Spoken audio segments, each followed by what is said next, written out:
Welcome back to Villain Review episode 100. And make sure, people, you stay until the end of the video because I'm going to tell you how you can pick a upcoming villain for Villain Review. 100 weeks in a row. And we finally did it. There's been a lot of good villains and there's been Steppenwolf. But today we are looking at a very special villain, the Joker, from the 1989 film Batman. How good is this clown prince of crime? Let's figure this out. Jack is dead, my friend. You can call me Joker.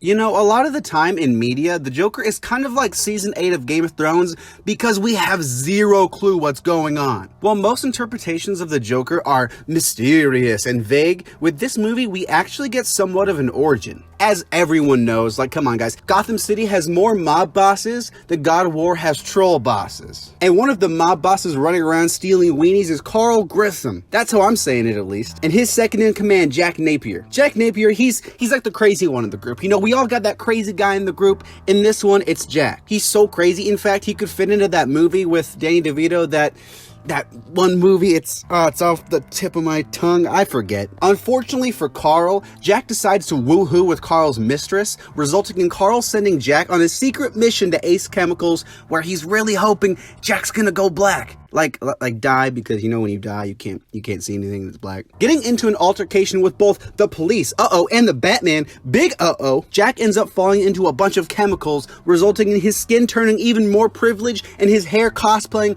as Ramona Flowers. Miraculously surviving the incident, Jack would try and get some surgery to fix the damage, but instead they just mess him up and give him a permanent smile. Man, what a terrible surgeon. But at least now we know how he got those scars. Jack then goes back and kills Carl, very sad, and takes on the persona of Joker, along with taking over all of Carl's operations. The origin we get here is sort of strange. It doesn't want to embrace the mystery nature of other Jokers, but it also doesn't want to go full on killing joke either. From the get-go, we see that Jack is he's just a terrible person who happens to be crazy. So then when he turns into Joker, all these things just get amplified. There is no reason for him being bad, but honestly, I don't really need one. Some people just suck. Ask my ex-wife, am I right, boys? The motivation of... Actually, I need to come clean. I've never been married. Hey-yo, ex-wife! The motivation of getting that cash while also just causing chaos is very Joker indeed. We also get this weird Joker simp thing in the movie that makes him a little more human, and actually it does make him stand out amongst other Jokers.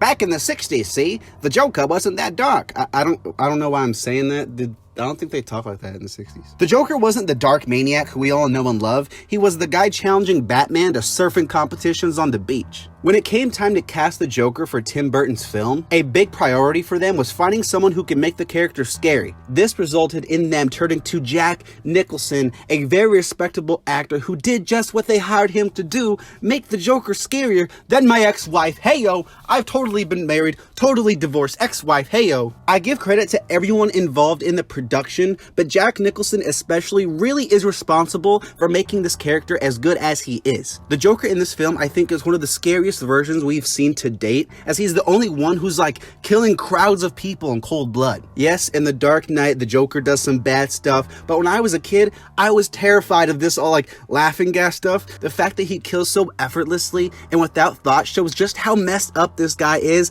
and how he does not give a fuck at all. He just wants to cause as much trouble in the world as he can. I think sometimes with the Joker in the comics, he can get a little too dark and like a little emo for me. It kind of takes out some of the fun. The Joker is an evil guy, yeah, but without that comedic edge, he's just another villain. In this movie, though, we get so much comedy from the Joker, and it's so twisted, but it's absolutely perfect for this character. Like, you're like, oh, that's funny, but really fucked up. But it's hilarious, but I feel awful inside and I'm gonna go cry. I mean, look at this, guys. Come on. You can't watch this dance and not be entertained. This is a Joker who is absolutely loving what he's doing. All in all, I love the personality we get for this Joker, and he is just so much fun to watch on screen.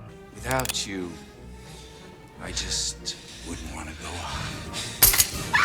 Before I can talk about the Joker scenes, I have to talk about this movie in general because it is really phenomenal. On a technical level, I think this movie is so well done and Tim Burton's style lends itself so well to the Batman universe. Michael Keaton is arguably the best live-action Batman of all time, and the film as a whole is amazing. When it comes to the Joker, everything with this character is just as well done as the rest of the film. I know, I already talked up Jack Nicholson like I'm a soccer mom handing out orange slices, but the man is just so damn good. Because of this performance, writing, directing, makeup, everything, every Joker scene seemingly hits exactly the way it's intended to. The scene where he shows back up to Carl? Are you kidding me? It is a great reveal, and I just love how this is shot, keeping Joker's face hidden in the shadows like some dude hid in the shadows until the reveal of the chemical aftermath. I also love the scene of him and the goons destroying the art, because this Joker's in his element here, right? Causing so much damage and just having a blast while doing it. To me, it looks like this Joker is outwardly having the most fun of any live action Joker we've seen. Honestly, I could talk about every Joker scene because they're all really enjoyable, but like an impatient teen on prom night, let's just get to the end. Something about seeing Joker do this whole parade thing just screams textbook Batman, and it is a great scene that elevates the stakes for what Joker's doing. I also love the ending with him and Vicky Vale dancing in the tower, and Tim Burton absolutely crushes it here because like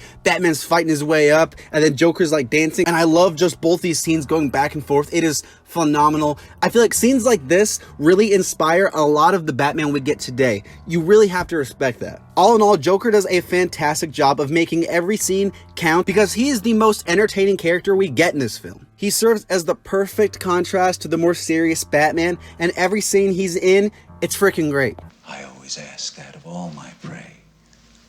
I just like the sound of it. If the Joker just runs around making jokes without actually getting into trouble, he's not a villain, he's just annoying. Luckily, this Joker does a lot more evil than the Cesar Romero version, and the stakes are so much higher. For anyone who didn't see my review of Romero's Joker, there's one part where all he tries to do, like his big scheme, is get a basketball team expelled. Like that's really all he does. When the Board of Education sees this picture with you holding the answer to those exams, ho, ho, ho, ho. This Joker, though, he ends up killing dozens of innocent people, including Batman's parents, and keep in mind, this was like before we saw it a billion times, so it was actually kind of sad. Unlike the original, this Joker is someone who actually needs to be stopped. And because of his criminal connections, it turns out to be somewhat difficult for the Batboy. He causes chaos in the city and has so much fun while doing it. He kills people, kidnaps Vale, and proves himself to be a constant evil while still having that comedic side. You wouldn't hit a guy with glasses on, would you? Huh? Jack Nicholson's Joker is really good, and yes, when people talk about the best Jokers nowadays, at least, they talk about Heath Ledger, they talk about Joaquin Phoenix, and rightfully so. Those guys are amazing. But you have to respect Jack Nicholson and what him in this movie did for the actual character of Joker, and I love pretty much everything about him. As a character, they do such a good job of making the Joker scary, and I know I said this in the Cesar Romero version, but this is the modern day blueprint for what Joker is. He's scary, all of his scenes are great, and Jack Nicholson freaking knocks it out of the park. I'm gonna give Jack Nicholson's Joker a 9.5.